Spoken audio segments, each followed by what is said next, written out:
Hola, ¿qué tal amigos? Gracias por estar nuevamente con nosotros. Les saluda Alejandro Marcano Santelli y esto es Sin Filtro por Univista TV. Cuba está viviendo uno de los momentos más terribles de su historia. Hoy vamos a conversar con Patricia Vila. Ella tuvo la oportunidad de abrir el buró de CNN en La Habana el 12 de marzo de 1997. Allí vivió durante 4 años, trabajó, se movió con Lucía Newman y todo el equipo de CNN. Un momento histórico y nos va a permitir hoy revisar, ponerle la lupa a la realidad de la isla cárcel en los actuales momentos. Patricia, bienvenida, gracias por estar con nosotros en Univista TV. Y la primera pregunta es eso, te quiero llevar a ese marzo de 1997, donde viviste los tiempos de Fidel Castro, tiempos donde ustedes en las coberturas eran perseguidos, había una rutina que era controlada por el régimen. ¿Cuál es la diferencia para ti entre aquella época y la de hoy, 29 años después? Bueno, nunca pensé que iba a haber una Cuba como estoy viendo en este momento. Me siento horriblemente mal viendo lo que está pasando, pero es que ya estamos en una situación que algo ya tiene que suceder. Eh, Cuando nosotros nos mudamos para allá, eso fue un evento, quiero decir evento, porque era un evento, hacía 40 años que no había ninguna prensa extranjera en el país y nosotros fuimos los pioneros, nosotros fuimos los primeros que dimos paso.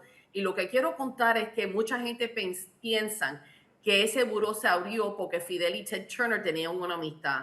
Eso no es verdad. Ellos sí se conocían, pero no era una amistad que hablaban siempre, ni se veían, ni nada de eso. Al contrario, eso fue un vicepresidente que se llamaba Larry Register, que estaba viajando a Cuba hacía 7 años para abrir ese buró, porque CNN quería ser el primer buró internacional y americano que abría en la isla. Entonces, cuando sucedió el 94, el evento de los balseros, es cuando yo ya llevaba un año trabajando como periodista en CNN aquí en Miami. Se me presentó la oportunidad para ir y cubrir esa historia. Y en ese tiempo las personas se tienen que recordar, en los 97, los latinos no éramos mucho en los medios como somos ahora. Y en esa época, de los 10,000 empleados que tenía CNN, solamente 2% éramos hispanos. Y yo era una de ellos. Entonces fui, hice la cobertura de los barceros, me fue muy, muy bien. Estuve 3 semanas y cuando regreso, el vicepresidente Larry me dice, mira, quiero que empieces a viajar conmigo porque tú eres cubana-americana, tú hablas el idioma de ellos, tú conoces las idiosincrasias de ellos. Y así como pensó mi labor y mi pasión por la isla de Cuba, porque como muchos de nosotros, mi papá se fue con 17 años y mi mamá con 13. Mi mamá cuando se fue con 13 nunca vio a su papá otra vez. Mi papá se montó en un avión llorando porque no se quería ir de su bella isla. Y yo tenía eso siempre por dentro, que quería conocer a esa isla, conocer a mi familia y saber por qué sucedió lo que sucede en la Ahora, historia de Cuba. fíjate, interesante porque conociste a la Cuba en pleno periodo especial. Muchos dicen, y o estamos viendo, que actualmente es mucho, mucho peor que en aquella época. De esas coberturas, esa carencia de comida, a pesar de que había una venta, de que había educación gratuita, etcétera, toda esa narrativa, ¿cómo me la describes y cómo me la puedes comparar? Que es lo que me interesa el día de hoy. Ese 97, en pleno saliendo del periodo especial, que no se terminaba, y no ha terminado nunca, por cierto, a la actualidad, Patricia.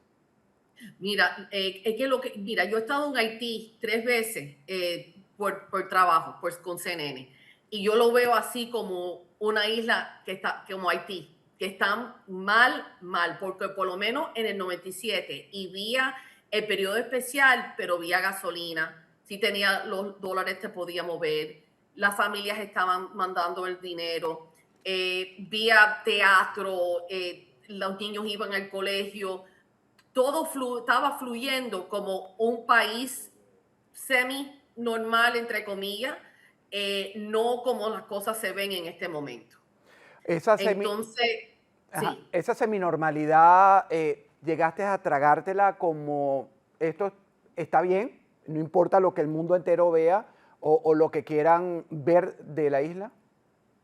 No, eso a mí me molestaba muchísimo y te voy a explicar por qué. Porque obviamente no hay libertad, no te puedes expresar, las personas pasaban dificultades, tenías el Neighborhood Watchdog, el comité de barrio que estaba vigilando lo que tú hacías y mira las fachas que yo tengo. Yo parezco que yo soy nacida ahí y yo tengo una amiga mía que es rubia con los ojos claros y yo con mi pelo castaño, mis ojos carmelitosos, y nosotros salíamos y ellos me decían que yo era cubana de allá.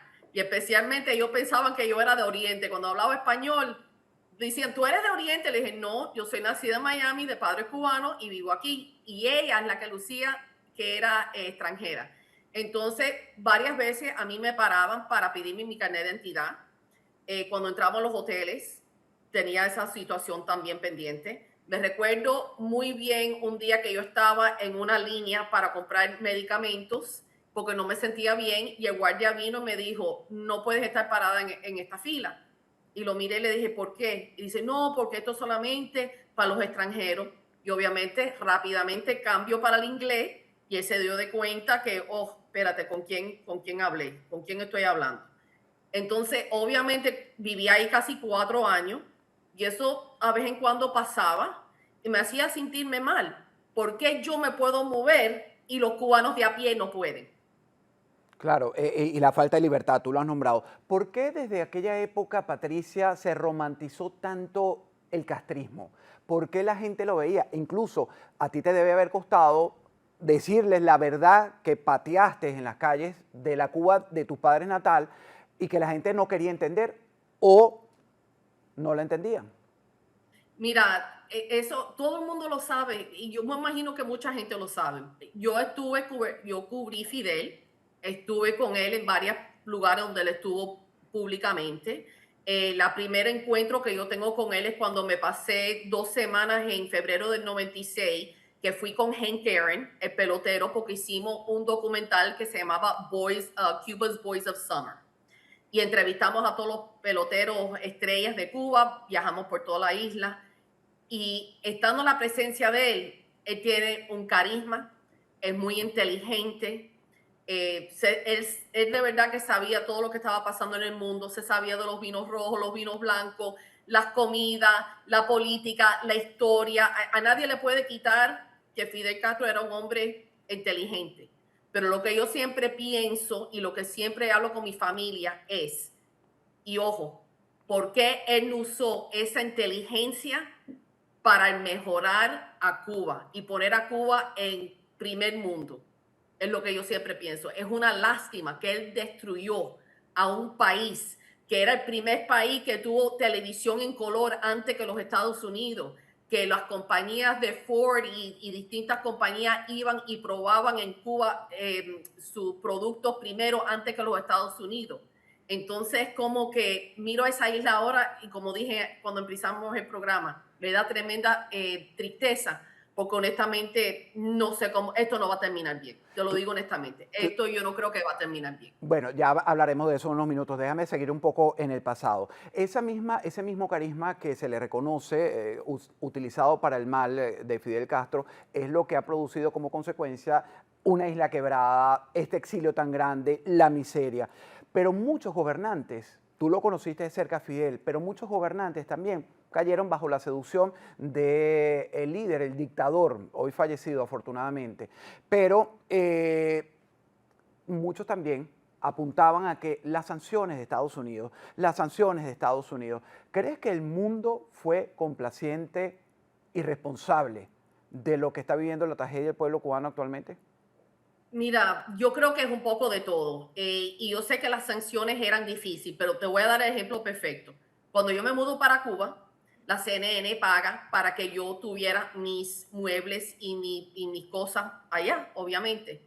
Ellos llegaron a mi casa, recogieron todas mis muebles, las cajas que yo empaqué, todas mis cosas personales en mi casa, las mandaron para Cuba. ¿Y cómo fue ese contenedor? Fue de Miami a Santo Domingo y de Santo Domingo a Cuba. Así que cosas siempre entraban y salían de la isla y todo el mundo sabe que los cubanos son muy inteligentes para lograr y conseguir cosas que necesitan.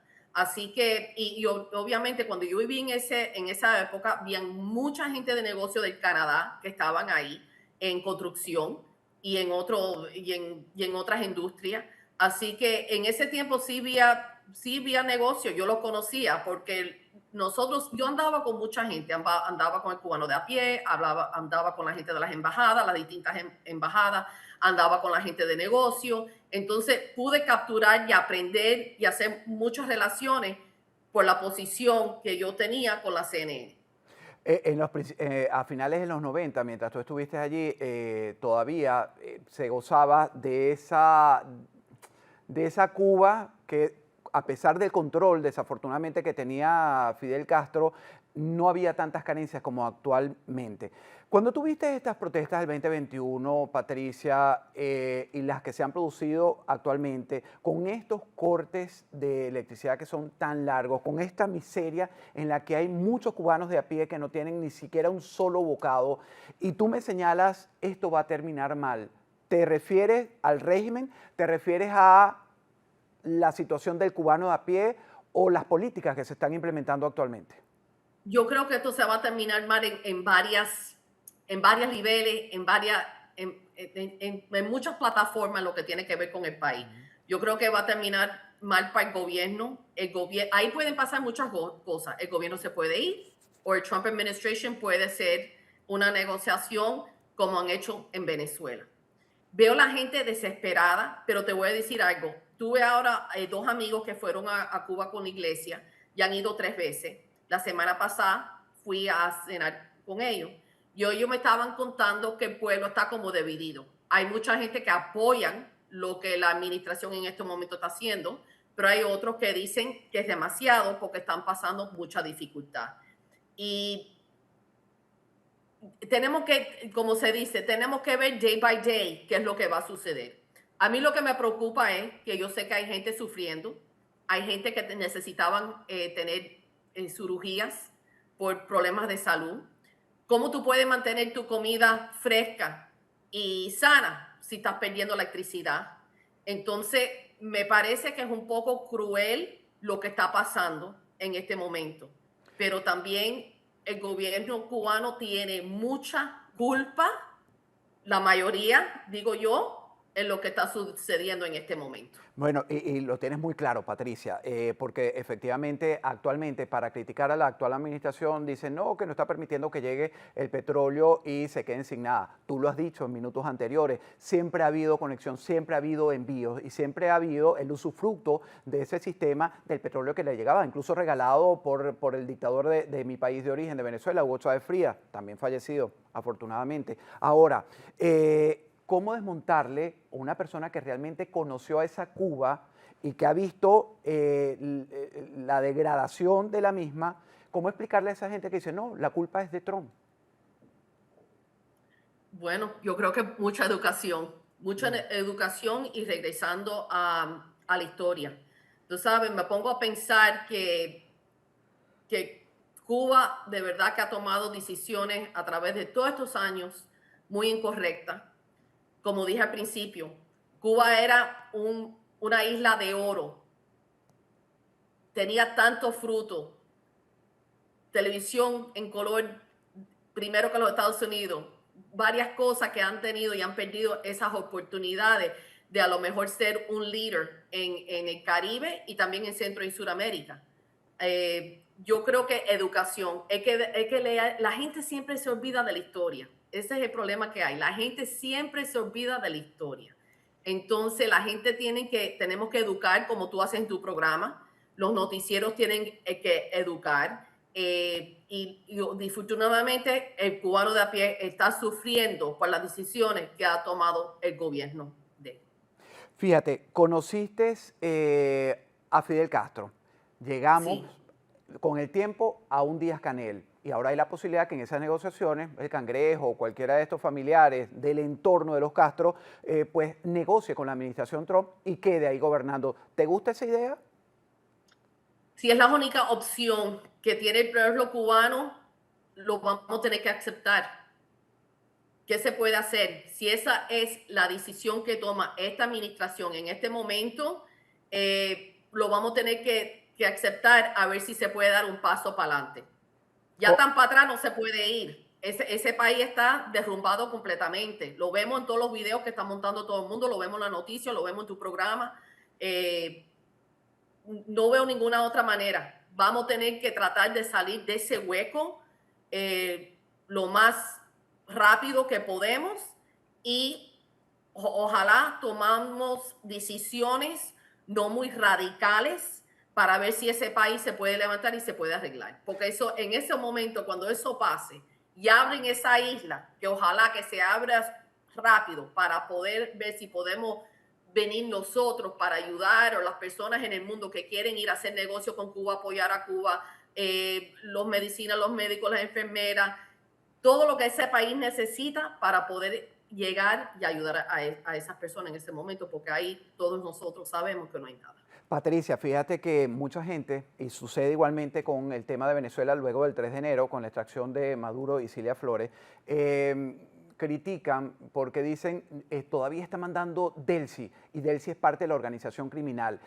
¿Ocurriría lo mismo con el exilio, que está muy dividido con el tema de que sea uno de los gastos, como ya te mencioné, probablemente el que más suena es el denominado cangrejo, que sea el que lleve los cambios desde la isla y este exilio que tanto le costó, tanto sufrió desde los fusilamientos hasta la miseria en que han puesto a todos sus familiares, ¿lo aceptaría fácilmente o crees que se convertirían realmente en detractores de ese primer paso que pudiera llevar a la Cuba a lo que fue? Yo creo que hay personas que lo van a aceptar y hay otros que no lo van a aceptar, obviamente. Mira, yo me mudé a Cuba cuando yo tenía 26 años. Yo en enero cumplo 58. Yo nunca pensé que yo iba a estar todavía mirando a Cuba como la veo hoy. Yo tenía mi ilusión que yo iba a estar trabajando en Cuba, trabajando en Miami, yendo y viniendo, porque ese siempre ha sido mi sueño, como el sueño de muchas personas aquí en el exilio. Pero la manera que lo maneja la administración, si les gusta o no, lo vamos a tener que aceptar para dar un paso para adelante, Dame tu, así como lo veo yo. sí, dame tu opinión, por cierto, antes de seguir con un par de preguntas más de lo que ocurrió en Venezuela. ¿Te complace ver que Delcy, el hermano Jorge, Diosdado Cabello, están tutelados como unos puppets por la administración Trump?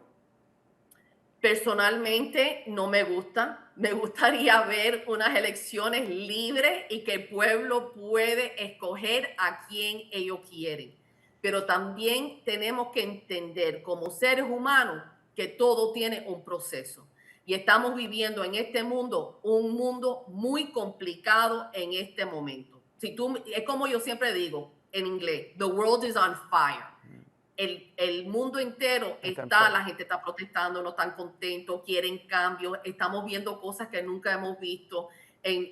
Yo siempre digo, en los 80 aniversarios de World War II, de la Guerra Mundial, la Segunda Guerra Mundial, yo fui a Normandy. Yo fui a poner una bandera con mi mamá y un grupo de nosotros fuimos para celebrar. Y yo siempre pienso, si esos hombres que dieron su vida vieran el mundo como está ahora, yo creo que quedaran horrorizados.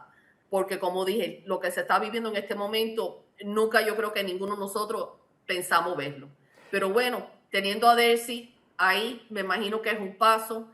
Esto es lo que la administración en este momento dice. Acuérdate que hoy tenemos que ir a votar y es republicano, demócrata, lo que sea, pero tienes que salir a votar para ejercer tu voz y poner tu granito de sal, de mal. Patricia, si te tocara a tus 58 años de edad que te llame la cadena CNN u otra cadena a cubrir, te manda, vamos unos meses a cubrir este proceso que está viviendo el pueblo cubano desde adentro, desde el corazón, ¿cómo harías? ¿Cómo te prepararías para narrar y cómo serían y cuáles serían tus primeros reportajes desde la isla?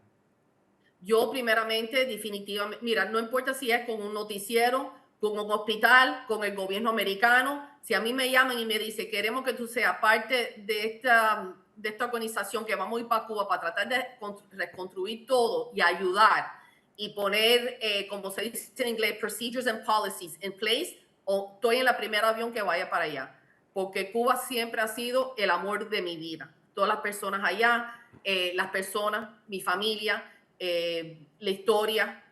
Y las primeras cosas que yo hiciera fuera reunirme con todos los disidentes que todavía están ahí para coger su parte, reunirme con la gente, las personas que están en las embajadas que siempre tienen información. Porque una cosa que Lucía Numen siempre hacía y era muy astuta, es que todos los jueves ella se iba a reunir a jugar canasta con las esposas de los embajadores, porque ahí es donde ella siempre cogía su información. Yo sé que uno oye eso y dice, wow, ¿cómo ella puede? Pero ahí las mujeres siempre estaban hablando y ahí es donde cogía ella mucha información de lo que estaba sucediendo, porque atrás de la cortina siempre hay algo pasando. También me reuniera con todos los grupos religiosos para ver cómo te podemos ayudar, qué podemos hacer, en qué han sufrido, qué es lo que ustedes necesitan, porque hay que coger el punto de vista y la gente joven, muy importante la gente joven, porque ellos son el futuro. Yo me recuerdo que cuando yo vivía allá, la gente joven estaban haciendo, como se dice en inglés, silent protest, unas protestas en silencio, que ellos iban al parque y se sentaban, y yo veía eso semana tras de semana, y yo le pregunté a una amistad mía, le dije, ¿qué es lo que está pasando ahí? Que esta gente joven se sientan ahí en el parque y no están haciendo nada, y me dijeron, Pani, están haciendo unas protestas silenciosas, y todo el mundo sabe que el brain drain existe, que mucha gente con mucho talento se han ido de esa isla. Y para reconstruir esa isla se necesita toda la gente que tiene el corazón en el lugar correcto para ir para Cuba y reconstruirlo y ayudar a toda esa pobre gente. ¿El modelo castrista está en debacle o crees que tenga supervivencia? Fíjate que pasamos de un castrismo a un castrochavismo y el daño que se le hizo a la región con el dinero de Venezuela y la inteligencia malévola de los Castro.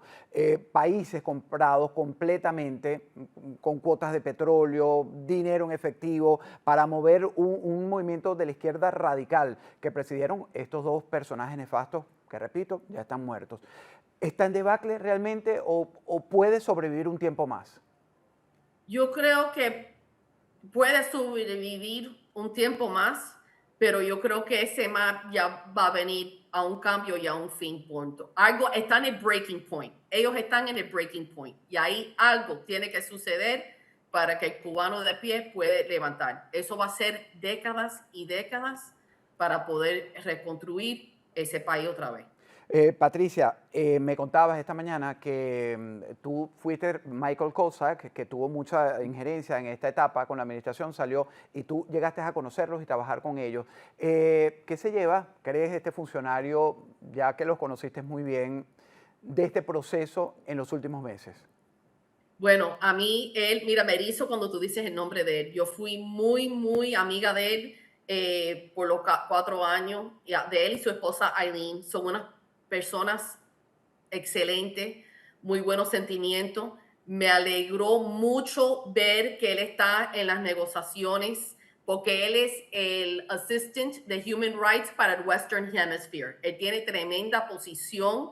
Me alegro que todavía está trabajando, me alegro que está parte de esta administración, me alegro que él está parte de las negociaciones, dando con sus consejos, porque él fue embajador en muchos otros países antes que llegó a Cuba. Y él fue el jefe de la oficina de US Intersection. Y sabe mucho, mucho de Cuba, muchísimo. Así que lo vivió, tuvo sus experiencias. Me recuerdo que cuando él fue a Switzerland para hablar de los derechos humanos en Cuba, en el noticiero en la isla, lo ponían ahí diciendo, míralo a él, correteando por todas partes, hablando de Cuba, los derechos humanos. Siempre esa es su pasión y me alegro que tenemos un hombre tan inteligente y tan bueno involucrado en esta situación que todos estamos viendo en este momento. Bueno, ha habido un cambio. Él ha salido de este puesto y lo sustituye por uno más joven, pero en los consejos probablemente de lo que es su conocimiento seguirá dándoselo al equipo que preside también Marco Rubio. Finalmente, Patricia, ¿qué es lo que menos te gusta como cubana americana, como periodista, con ese background de conocimientos que tienes de la isla, por haberla vivido en uno de los momentos históricos a finales de los 90 por casi 5 años? ¿qué es lo que menos te gusta de todos estos años, pero en particular de lo que está pasando en los últimos tiempos? Aparte de la situación de nuestros hermanos cubanos que no tienen absolutamente nada. ¿Hay algo que realmente, si tuvieras la oportunidad de hablar con el presidente Trump, decirle esto hay que corregirlo urgentemente y tiene que estar en el primer papel de trabajo? Yo creo que la libertad de prensa, yo pienso que la libertad de prensa está un poco en peligro. No me gusta mucho lo que estoy viendo. No me gusta como, por ejemplo, yo vi las 4 horas de la comida de los periodistas, the Correspondents' Dinner que hacen todos los años, y me parece que él habló por 1 hora, más de 1 hora, y insultando a la gente. No se gana nada con eso. Ese es el consejo que yo creo que yo le diría a él. Yo sé que a lo mejor no conozco a nadie que trabaja en la Casa Blanca. Yo sé que es un trabajo muy difícil, pero insultando a la gente y hablando mal así no es una cosa muy elegante. Fíjate que la gente que lo apoya se quedaron. Si uno de verdad es honesto con uno mismo y ve ese video, tú dices, wow, ¿qué es lo que ha pasado aquí? Y todo el mundo puede ver los artículos y todo. Si te gusta, no te gusta, pero me parece que el respeto, que darlo. Yo siempre digo, respect and empathy. Where are you? Because I don't see you that often anymore. No sé dónde está el respeto, la empatía. Y eso es lo que yo creo que está perdido en la sociedad en este momento y lo tenemos que recuperar porque no solamente a lo mejor ciertas personas de la administración, pero yo creo que hay muchas personas que están yendo en un camino no muy bien. Y uno se tiene que mirar su corazón y a ver qué es lo correcto y qué es lo que no es correcto, porque obviamente, como dije, estamos viviendo en un mundo muy complicado, un mundo que todos los días nos despertamos y estamos viendo qué es lo que está pasando en Japón, qué es lo que está pasando en China, qué está pasando aquí, qué está pasando en Cuba. Y las cosas se van a seguir complicando si no los líderes que hemos elegido en muchos países no cojan un control para ver cómo de verdad pueden ayudar a la humanidad. Y yo tengo fe, y yo creo que eso sí es posible, porque todavía sí hay millones de gente que son buenas y de verdad que quieren ver un mundo bueno a donde vivir. Patricia, me encantó tener este reencuentro contigo y sobre todo aquí en Univista TV para poner en dimensión lo que ha venido ocurriendo en tantos años de desgracia que le ha tocado vivir al pueblo cubano. Juan Pablo Segura es la persona que sustituyó a Michael Kozak. Es un cambio de rostro, pero estoy seguro que Kozak seguirá apoyando con sus consejos y su conocimiento al equipo del presidente Donald Trump. Patricia, gracias de verdad por acompañarnos. Gracias, muchas gracias por tenerme en tu programa. Igualmente. Amigos, soy Alejandro Marcano Santelli y nosotros vamos a seguir revisando lo que ocurre en la isla. Recuerden que el presidente Trump la puso como la próxima y voy a robarme algunas palabras de la periodista Patricia Vila. Cualquier paso es importante para empezar a ver cambios dentro de la isla. Me despido, hasta una próxima oportunidad. Soy Alejandro Marcano Santelli.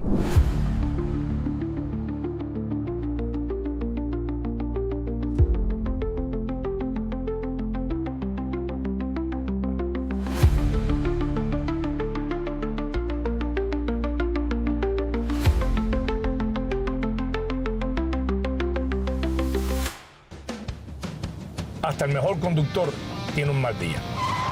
Nadie espera un accidente, pero cuando ocurre, la pérdida se siente. Sin protección, un pequeño instante puede convertirse en un gran problema. En Univista Insurance entendemos lo que está en juego. Con nosotros, tu tranquilidad se convierte en parte del camino. Como Maggi, asegúrate con los mejores. Univista Insurance, su mejor opción. El 30 de abril del 2025 solo había tierra y planos, además de un sueño nacido con la esperanza de transformar una comunidad. Un año después, ese sueño ya tiene forma. Cada pared levantada, cada paso dado, cada día de trabajo fue construido pensando en las familias de Alapata, porque cuando una comunidad crece, crecemos todos. Hoy, Unicapro Alapata representa mucho más que una nueva construcción. Representa acceso a la salud y un futuro más fuerte para quienes llaman a este vecindario su hogar. Y esto apenas comienza.